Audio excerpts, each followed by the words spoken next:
They will contemplate the culmination of Jesus in his word, his death, and the cross. The gospel attests to a very precious detail which is worth contemplating. On the cross, Jesus does not die in silence. He does not fade away gradually like a light that burns out, but rather he lives life with a cry. That cry contains everything: pain, abandonment, faith, and self-offering. It is not only the voice of a body giving way, but the final sign of a life being surrendered. The cry of Jesus is preceded by a question, one of the most heartrending that could be uttered. My God, why hast thou forsaken me? It is the first verse of Psalm 22, but on Jesus' lips it assumes a singular weight. The Son, who always lived in intimate communion with the Father, now experiences silence, absence, the abyss. It is not a crisis of faith, but the final stage of a love that is given up to the very end. Jesus' cry is not desperation, but sincerity, truth taken to the limit, trust that endures even when all is silent.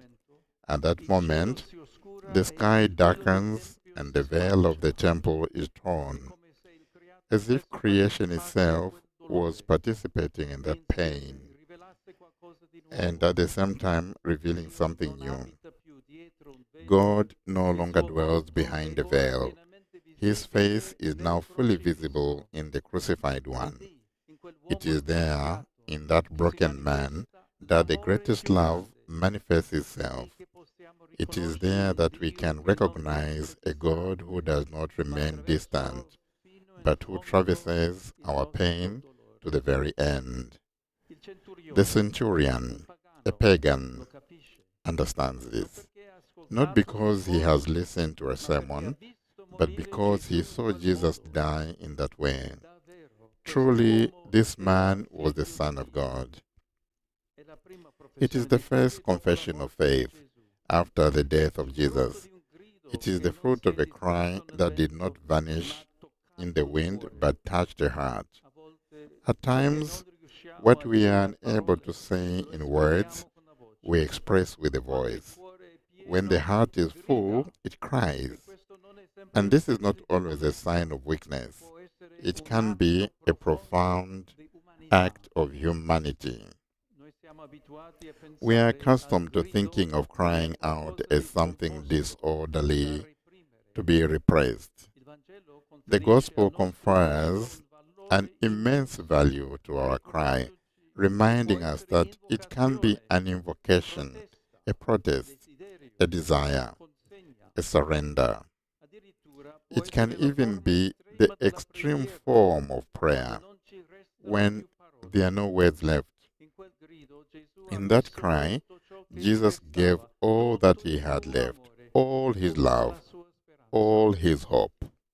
Yes, because there is this too in crying out, a hope that is not resigned. One cries out when one believes that someone can still hear. One cries not out of desperation, but out of desire. Jesus did not cry out against the Father, but to him. Even in silence, he was convinced that the Father was there. And in this way, he showed us that our hope can cry out even when all seems lost. To cry out, therefore, becomes a spiritual gesture.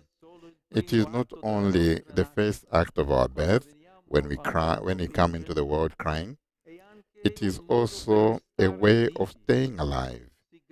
One cries when one suffers, but also when we love. One cries, calls out, invokes. To cry out is to say we are who we are, that we do not want to fade away in silence, that we still have something to offer. In the journey of life, there are moments in which keeping something inside can slowly consume us. Jesus teaches us not to be afraid to cry out, as long as it is sincere, humble, and addressed to the Father.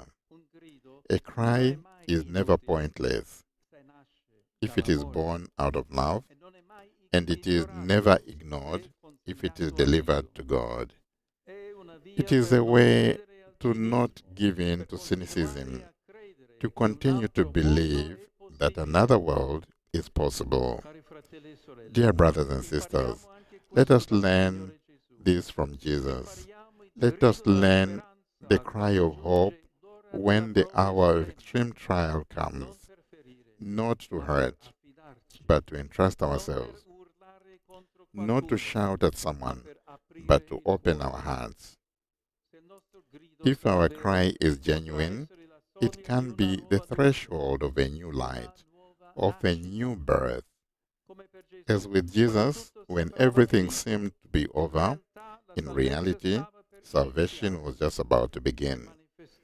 It is made manifest with the trust and freedom of the children of God. The suffering voice of our humanity, united with the voice of Christ, can become a source of hope for us and for those around us.